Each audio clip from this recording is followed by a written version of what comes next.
말씀은 누가복음 11장 1절에서 13절, 제목은 이렇게 기도하라 라는 제목으로 또 순모임 메시지 전하도록 하겠습니다. 1절 다 같이 한번 읽어볼게요. 시작. 예수께서 어느 한 곳에 기도하고 계셨는데 기도를 마치시자 제자 중 하나가 말했습니다. 주여, 요한이 자기 제자들에게 기도하는 것을 가르쳐 준 것처럼 주께서도 저희에게 가르쳐 주십시오. 여기 말씀에 보면 어떤 예수님이라고 나와 있죠. 여기 보면 어느 한 곳에 기도하고 계신 예수님이시죠. 여러분, 저는 이 말씀에 주목했는데요. 복음서에 보면 예수님이 따로 한적한 곳으로 가서 기도하셨다는 내용이 굉장히 많이 나와요. 오병이어 기적 직후에도 기도하셨고요. 이렇게 또 제자 뽑기 전에도, 십자가 지시기 전에도 따로 한적한 곳에서 이렇게 기도하셨습니다. 예수님은 따로 한적한 곳에서 하루 첫 시간을 구별하셔 기도하셨고, 큰 일을 앞뒤로 기도하셨고, 아무리 바빠도 기도하셨죠. 그런데 여러분, 예수님이 또 이런 질문이 들었어요. 또 Y가 의문이 생겼는데요. 왜 예수님은 이렇게 기도를 열심히 하셨을까요? 사실 그럴 필요 없으시잖아요. 생각해보면 이미 다 능력을 가지고 계신 분인데. 네, 그래서 찾아보다가 요한복음 8장 28절에 이렇게 나와 있더라고요. 8장 28절 한번 읽어보도록 하겠습니다. 다 같이 한번 읽어볼게요. 시작. 내가 내 뜻대로는 아무것도 하지 않고 오직 아버지께서 내게 가르쳐 주신 대로 말한다는 것을 알게 될 것이다. 나를 보내신 그분이 나와 함께 하신다. 그분이 나를 홀로 두지 않으시는 것은 내가 항상 그분이 기뻐하시는 일을 하기 때문이다. 아멘. 여러분, 예수님이 능력이 많으신데도 자신의 뜻대로는 지금 아무것도 하지 않으신다고 말씀하고 계시죠. 그러니까 오직 아버지께서 내게 가르쳐 주신 대로 그 말씀대로 말하신다고 오늘 말씀하고 있죠. 그러니까 여러분, 여기서 기도의 원리가 나오는데요. 예수님은 내 뜻이 아니라 아버지 뜻을 알기 위해서 기도하신 거더라고요. 네. 그러면 하나님이 자신과 함께 하신다고 하시고요. 자신을 홀로 두지 않으신다고 29절에 말씀하고 있죠. 왜냐하면 29절에 나오죠. 항상 그분이 기뻐하시는 일을 하기 때문에 자신을 홀로 두지 않으신다고 말씀하고 있습니다. 여러분, 여기서 기도의 원리, 기도가 뭔지 알 수 있는데요. 내 뜻대로는 아무것도 하지 않겠다고 결단하는 게 기도인 것이죠. 그죠? 내 뜻대로는 아무것도 하지 않겠다. 하나님의 뜻을 내가 알지 않으면 내가 아무 말도 아무 행동도 하지 않겠다는 게 기도인 것이죠. 하나님이 내게 가르쳐 주신 대로 말하고 행동하겠다고 다짐하는 것이 기도더라고요. 여러분, 그럼 기도의 결과가 뭐죠? 기도하면 어떤 결과를 주시나요? 하나님이 말씀에 나오죠. 하나님이 나를 홀로 두지 않으신대요. 또 나와 함께 하신대요. 왜죠? 하나님이 기뻐하시는 일을 하기 때문에 나를 홀로 두지 않으신다는 것이죠. 나눔 질문으로 나의 기도의 그 한 곳은 어디인가요? 한번 생각해 보셨으면 좋겠고요.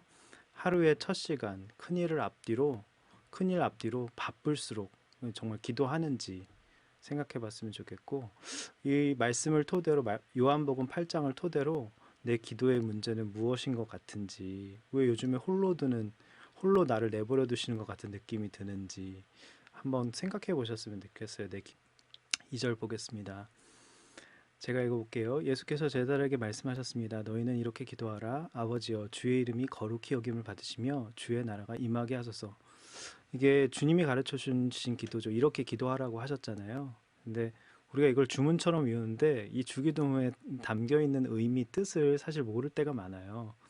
예수님이 가르쳐 주신 기도의 시작은 지금 아버지여부터 시작을 하죠. 이게 아람어로 이제 아빠예요, 아빠.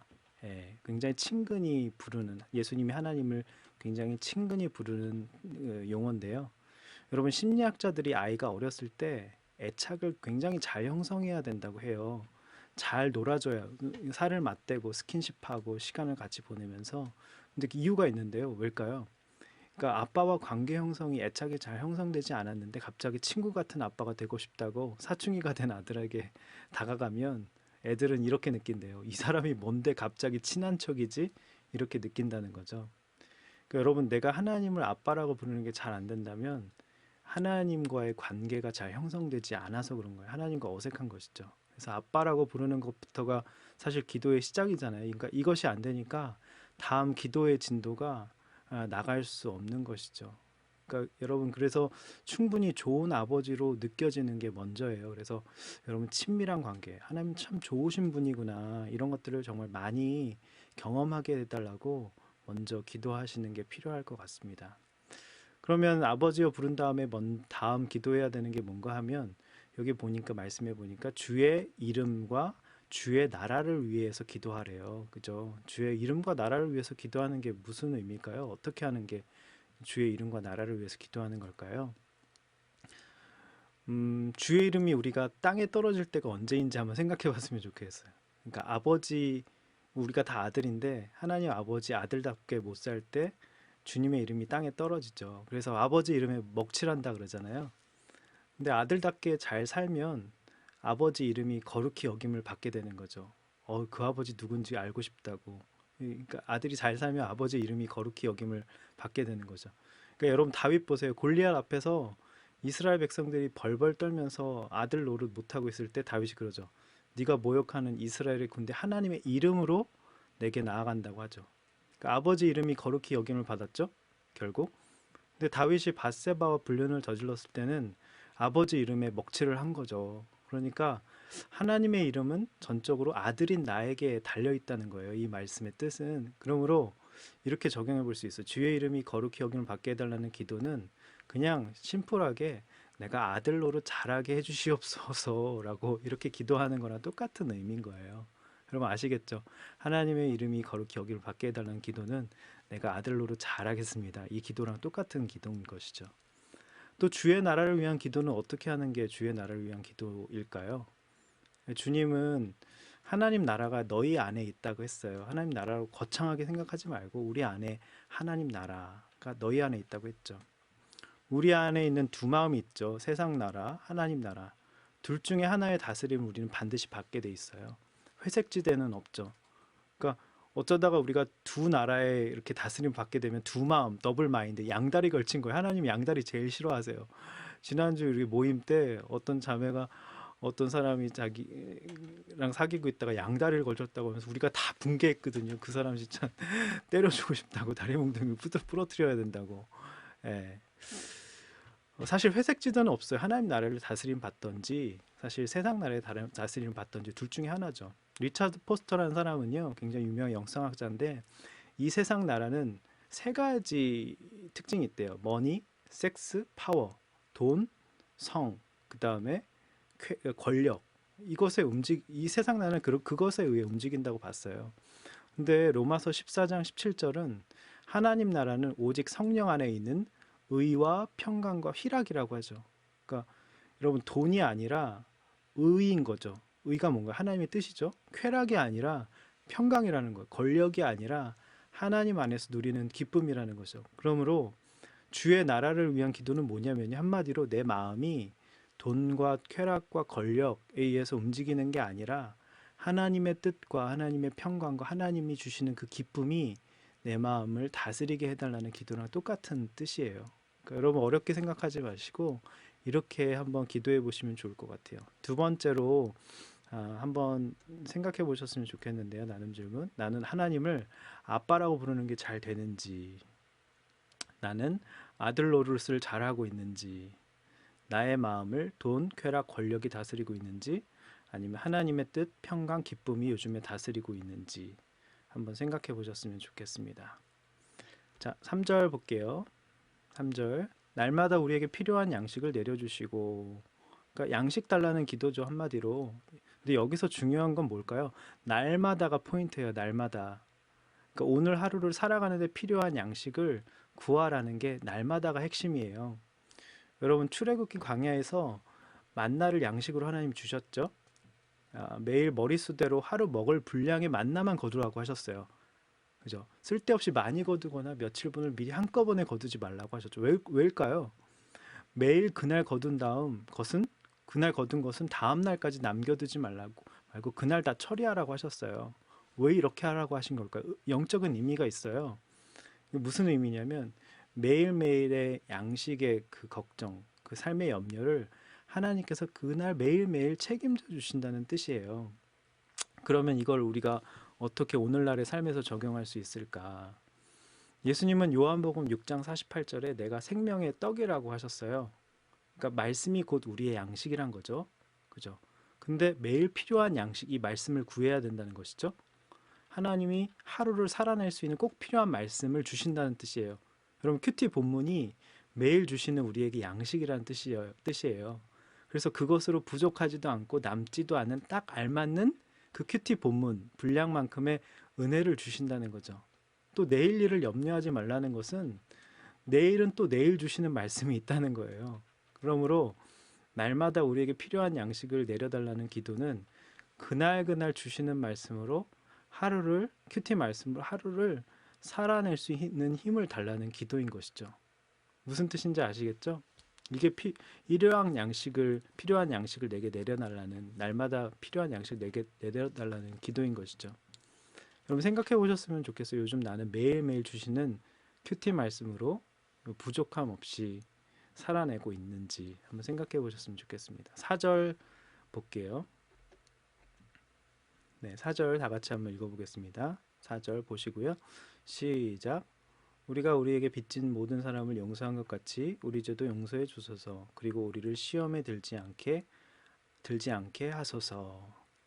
여러분 이 말씀이 되게 그 좀 오해하시는 분들이 되게 많아요. 그 되게 잘 읽으셔야 돼요. 사실 원어로 이 그 말씀을 살펴보면 더 의미가 선명하게 와닿는데 언뜻 읽으면 내가 내게 죄 지은 자를 용서해 주었으니까 내 죄를 용서해 달라고 조건부로 하나님의 용서를 구한 것 같이 이제 보이는데요. 그런 뜻이 전혀 아닙니다.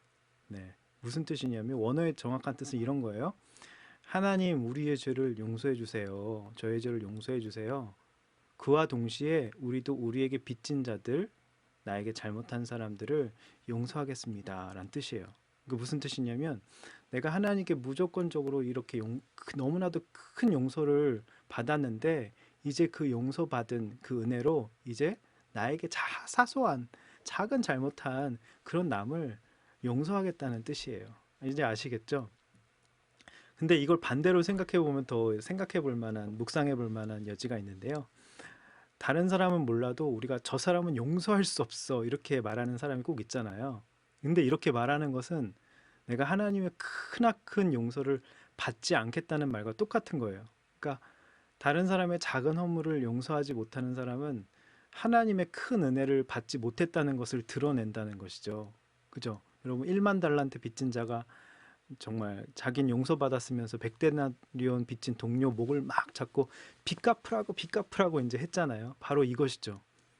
그러니까 제가 계산해 봤어요. 이제 준비하면서 계산해 보니까 1만 달란트를 오늘날로 말하면 3조예요. 3조. 3조를 탕감받은 사람이 100데나리온 오늘날로 말하면 500만 원이거든요.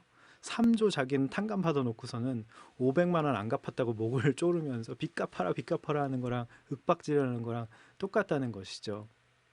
여러분이 도저히 용서할 수 없는 그 한 사람, 그 한 사람이 누구인지 한번 생각해 보셨으면 좋겠습니다. 네. 여러분 그 4절에 보면 또 우리를 시험에 들지 않게 하소서 그랬잖아요. 여러분 시험에 들지 않게 해달라는 기도는 또 어떻게 하는 걸까요? 사탄은 사실 우는 사자처럼 호시탐탐 우리를 노리고 있다고 베드로전서에 말씀하고 있는데요. 우는 사자처럼 호시탐탐 우리를 노리고 있다는 건 뭐냐면은 이 말뜻은 그러니까 사람마다 술에 약한 사람이 있고 관계에 약한 사람이 있고 돈에 약한 사람이 있고 도박에 약한 사람이 있고 다 달라요. 약점이 다르다는 거죠. 왜 그 부분에 넘어져 하고선 누굴 비난할 필요가 없다는 거예요. 나도 약점이 있다는 거예요. 근데 사탄이 나를 너무 잘 알고 있다는 거예요. 나의 약점을. 그래서 이 시험이란 건 이제 원어로 보면 미끼를 던지고 사단이 기다리고 있다는 뜻인데요. 그게 사탄이 우는 사자처럼 후시탐탐 우리를 노리고 있다는 뜻이에요. 그러니까 시험에 들지 않게 해달라는 기도는 뭐냐면요. 나의 약한 점을 그냥 잘 인정하게 해달라는 기도랑 똑같은 거예요. 그러니까 하나님 저는 이런 부분이 약해요. 이 부분에서 사탄의 유혹, 미끼를 덥석 물지 않도록 한 번 더 생각해 볼 수 있도록 도와주세요라고 기도하는 것과 똑같은 것이죠. 여러분, 그래서 나는 시험에 잘 빠진 나의 약점은 무엇인가 한번 여러분 생각해 보셨으면 좋겠고요. 한번 나눔 질문입니다. 요즘 나는 매일매일 주시는 큐티 말씀으로 하루하루를 또 부족함 없이 잘 살아내고 있나요? 내가 도저히 용서할 수 없는 사람은 누구인지 시험에 잘 빠지는 나의 약점은 무엇인지 한번 생각해 봤으면 좋겠습니다. 네, 5절에서 6절, 7절, 8절 한번 제가 읽어볼게요. 예수님은 지금 주기도문 이렇게 기도하라 주기도문을 알려주시고 나서 이제 한 가지 지금 이야기를 들려주시고 계세요. 5절에서 8절까지는 한번 이 5절에서 8절까지 어떤 이야기인지 한번 들어볼게요. 그러고 나서 예수께서 말씀하셨습니다. 너희 중 누가 친구가 있는데 한밤중에 그가 찾아와 친구여 내게 빵 3덩이만 빌려주게 내 친구가 여행길에 나를 만나러 왔는데 내놓을 게 없어서 그렇다네 라고 할 때 그 사람이 안에서 귀찮게 하지 말게 문은 다 잠겼고 나는 아이들과 벌써 잠자리에 들었네. 내가 지금 일어나서 뭘 줄 수가 없네 라고 거절할 수 있겠느냐. 내가 너에게 말한다. 친구라는 이유만으로는 그가 일어나 빵을 갖다 주지 않을지라도 끈질기게 졸라대는 것 때문에는 일어나 필요한 만큼 줄 것이다. 네, 여러분 지금 상황이 다 이해가 되시죠? 내가 리바이벌 안 할게요. 지금 밤에 빵을 빌리러 온 사람과 그 거절하는 친구 사이에 팽팽한 지금 긴장감이 있어요. 달라 달라 그러고 끈질기게 졸라대고 한 사람은 너무 귀찮고 지금 잠에 들었다. 함께 다 문은 닫혔다. 이제 쉽게 물러서지 않죠. 근데 빵을 빌리러 온 친구가. 근데 왜 친구가 귀찮게 하지 말라고 했는지 보면 한밤중에 찾아왔죠. 귀찮죠. 문이 다 잠겼어요. 귀찮아요.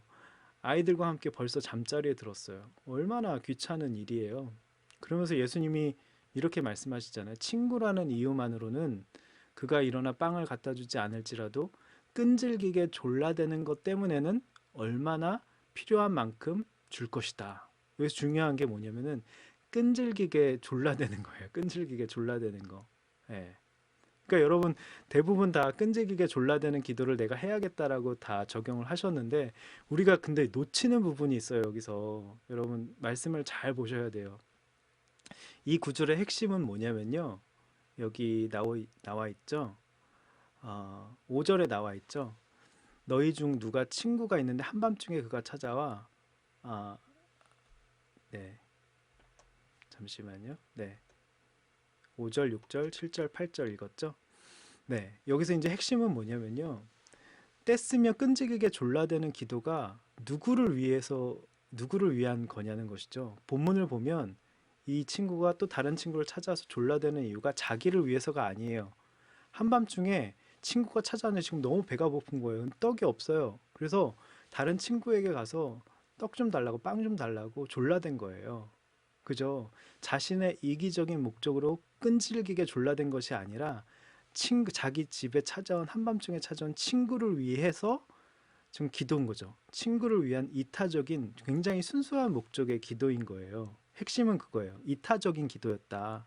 나를 위한 기도가 아니라 밤에 찾아온 친구를 대접하기 위해서 너무 배고프니까 빵을 주기 위해서 끈질기게 졸라댄 거예요. 무슨 뜻인지 아시겠죠? 그래서 여기서 중요한 거는 이타적인 기도라는 거. 그래서 여러분 생각해 보실 필요가 있어요. 나눔 질문. 나의 기도는 이타적인 기도인가요? 누군가를 위해 끈질기게 졸라대는 기도를 한 적이 있나요? 네, 다음 말씀 보겠습니다. 이제 예수님은 친구를 위해 끈질기게 졸라대는 예로는 좀 부족하셨던 것 같아요. 또 한 예를 들려주시거든요. 9절에서 10절입니다. 같이 한번 읽어볼게요. 9절, 10절 시작. 그러므로 내가 너에게 말한다. 구하라. 그러면 너에게 주실 것이다. 찾으라. 그리하면 너희가 찾을 것이다. 문을 두드리라. 그러면 너에게 열릴 것이다. 누구든지 구하는 사람마다 받을 것이요. 찾는 사람마다 찾을 것이요. 두드리는 사람에게 문이 열릴 것이다. 여러분, 이게 좀 구하라, 찾으라, 문을 두드리라 왜 이렇게 다르게 표현하셨잖아요. 처음에는 사실 우리가 보통 이게 동호 반복으로 생각을 하는데요. 네, 우리 이재호 목사님 우리 40일 새벽 기도 때도 말씀해 주셨지만 사실 이게 잭 하일스 목사님의 기도 탐구란 책에서 이렇게 말씀하고 있어요. 중요한 통찰이 있는데요. 구하라는 우리가 보통 생각하는 하나님께 간구하는 것이에요. 근데 찾으라는요.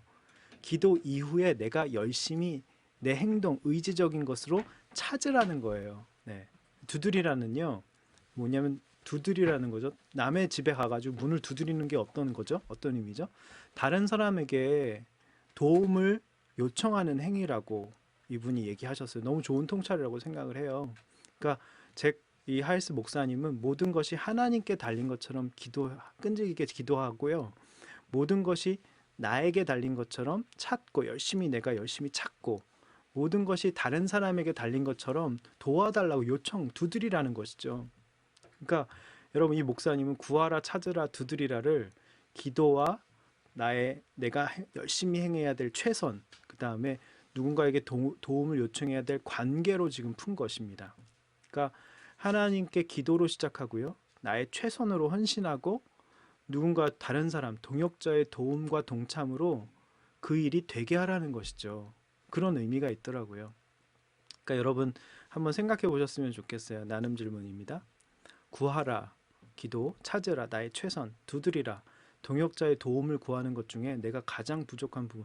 혼자 기도는 잘하는데 열심히 나의 최선으로 찾는 걸 못하는 사람이 있어요. 근데 찾는 거 최선을 다해서 열심히 찾는 건 잘하는데 이렇게 두드리는, 도와줘, 도움을 요청하는, 다른 사람의 도움을 구하는 거 못하는 사람들이 있어요. 그러니까 내가 가장 부족한 부분은 무엇인지 여러분 생각해 보셨으면 좋겠습니다. 네, 11절, 13절 보도록 하겠습니다. 11절, 13절. 제가 빨리 읽어볼게요. 너희 가운데 어떤 아버지가 아들이 생선을 달라는데 뱀을 줄 사람이 있겠느냐? 또 자녀가 달걀을 달라는데 정갈을 줄 아버지가 있겠느냐? 너희가 악할지라도 너희 자녀에게 좋은 것을 줄 줄 알거는 하물며 하늘에 계신 너희 아버지께서 구하는 사람에게 성령을 주시지 않겠느냐? 아멘. 네. 이 구절의 의미는 우리의 필요의 문제를 놓고 아버지께 달라고 하면 주님이 주신다. 무조건 그것도 사실 맞아요. 근데 틀린 얘기는 아니에요. 근데 여기서 핵심은 우리는 생선과 달걀 때문에 사실 우리가 기도를 많이 하잖아요. 근데 우리가 정말로 구해야 할 것 중에 가장 중요한 것을 구해야 한다는 것이죠. 정작 하나님께서 우리에게 제일 주고 싶어 하는 것은, 하늘 아버지께서 우리에게 제일 주고 싶어 하는 것은 뭐라고요? 가장 좋은 게 뭐라고요? 네, 성령이라는 것이죠. 여러분에게 한번 질문 하나 해볼게요. 여러분, 좋은 직장, 억대 연봉, 좋은 집이 좋으세요? 솔직하게. 네, 성령 받는 게 좋으세요? 어떤 게 좋으세요? 네, 이 질문이랑 똑같아요. 네, 하나님은 좋은 것을 성령이라고 생각하시는데 나는 당장 눈에 보이는 달걀, 그죠? 생선, 그러니까 이런 거에 목매달고 있다는 뜻이 사실 오늘 11절 13절의 핵심, 11절 13절에서 이제 핵심인 것이죠. 그러니까 우리는 일단 돈부터 먼저 잘 벌고 나서 성령은 나중에 받으면 안 될까요? 이제 하는 것이죠. 근데 주님은 우리가 성령부터 먼저 받길 원하시죠. 그러니까 그러므로 우리가 성령 받기 위해서 끈질기게 졸라대야 되는 것이죠. 기도하고 최고의 기도 응답은 바로 성령을 받는 것이라는, 오늘 기도의 결론이 성령이라는 것이죠. 네, 이 좋은 성령을 받으면 내가 하나님께 쓰임 받는 데 필요한 모든 능력과 재물, 뭐 달걀은 당연히 주시겠죠. 생선도 당연히 주시겠죠. 그죠? 다 채워 주신다는 거예요. 성령이 전부잖아요. 그죠? 하나님이잖아요. 보혜사 성령님. 삼위일체 하나님 자체시잖아요. 성령님이. 그죠? 네, 마지막으로 한번 생각해 보시면 좋겠습니다. 나는 좋은 직장, 억대 연봉, 좋은 집이 좋습니까? 성령 받는 게 좋습니까? 한번 생각해 보시면 좋겠습니다. 즐거운 모임 되시기 바랍니다.